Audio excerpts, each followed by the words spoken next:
안녕하세요 여러분, 누나수학입니다. 오늘은요 수학의 대중화를 이끈 책, 바로 수학이 필요한 순간 책 리뷰를 하겠습니다.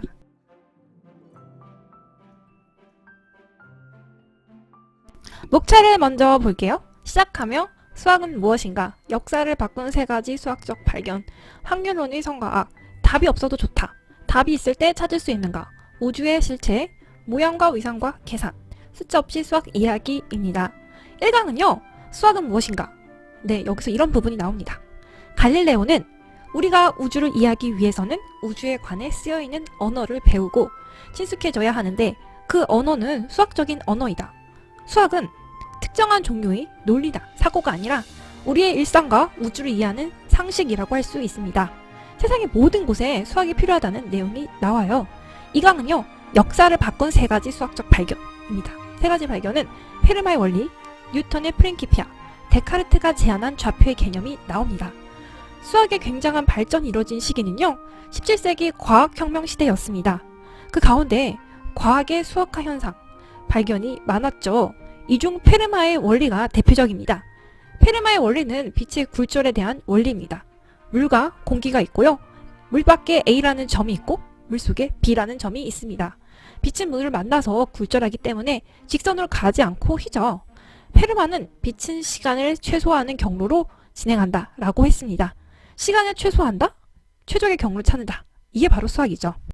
다음은 뉴턴의 프린키피아인데요. 이 책은 자연철학의 수학적 원리의 줄임말이에요. 순수 수학적으로 미분, 적분의 이론을 수록하고 있습니다. 때문에 역사상 중요한 수학적 발견들의 가교이자 증폭제 역할을 한 책이에요. 이와 함께 과학적인 방법론의 모델을 제시함으로써 수학과 물리학뿐만 아니라 계몽주의 철학적 세계관에도 영향을 미쳤습니다. 뉴턴이 가속도 때문에 발견한 개념이 바로 미분과 적분이에요. 속도가 변하는 정도를 정확히 수학적으로 표현한 것이 바로 미분입니다. 미분이란 변하는 정도를 재는 것이에요. 속도의 미분은 바로 가속도죠. 적분도 중력 법칙과 관련이 깊습니다. 데카르트가 제안한 좌표의 개념입니다.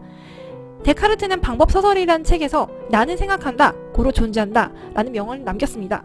이 책에 붙어있던 부록 중에요 기하학이 있었습니다. 네, 여기에 어떤 아이디어가 있었냐 하면 바로 좌표의 발견이죠. 평면상의 점을 설명하기 위해서 X축과 Y축이라는 직각선을 그리고 그 점에서 각 축까지 거리를 나타내는 쇠쌍으로 위치를 나타내는 것, 바로 이것이 바로 좌표의 발견이죠. 좌표는 우리에게 매우 익숙한 표현법입니다. 데카르트가 바로 이 표현법을 만들었는데 이는 인류 역사에서, 수학사에서 굉장히 중요한 발견이었습니다. 기하학을 대수적인 방법, 즉 언어로 명료하게 표현할 수 있는 개념의 틀이 여기에서 나왔기 때문입니다. 확률론의 성과학입니다.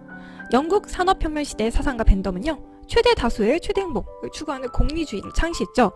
벤덤은 행복의 계산학이라는 개념을 사용하기도 했어요.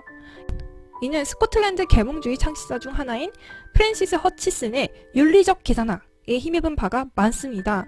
윤리적 문제를 수학적으로 접근했던 허치슨의 저서 덕과 미의 기원에는요 도덕적 영향력은 자비심과 능력의 곱셈이다 와 같은 윤리적 주제의 정량적 방법론 등식이 등장하기도 합니다.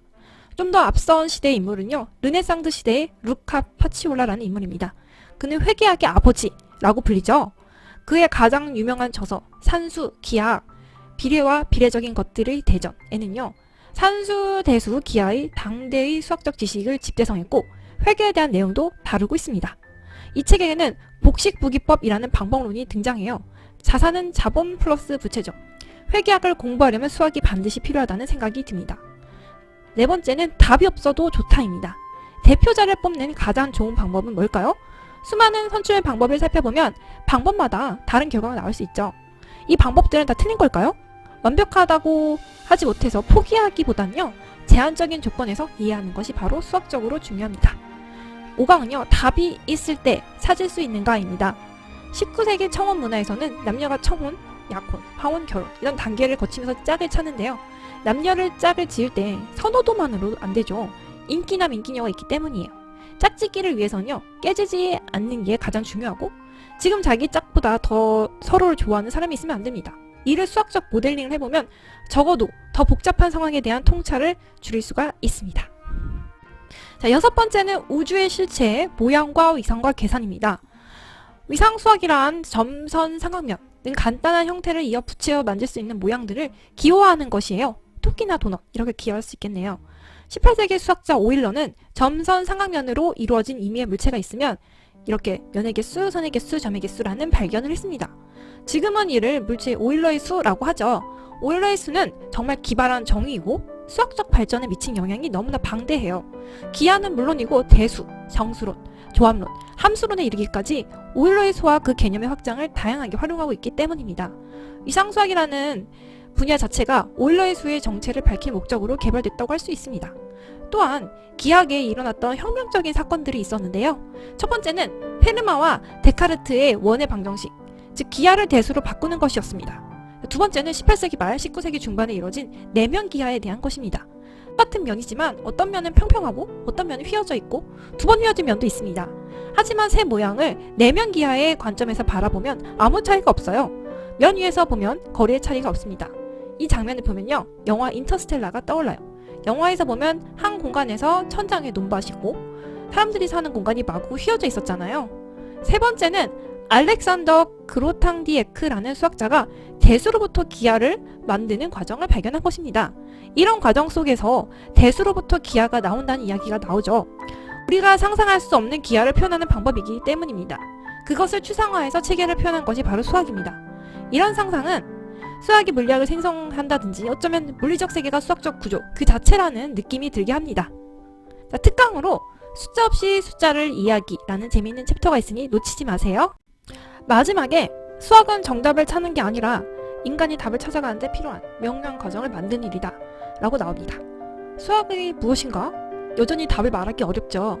그럼에도 불구하고 우리는 이 책을 통해서 수학에 대해서 우리가 수학적으로 사고한다 라는 것을 느낄 수 있을 거예요. 무엇보다 수학이 이제 특정한 논리학이나 기호학 같은 학문이 아니라 우리가 세상을 이해하고 설명하는 방식이라는 것을 이해했을 것입니다.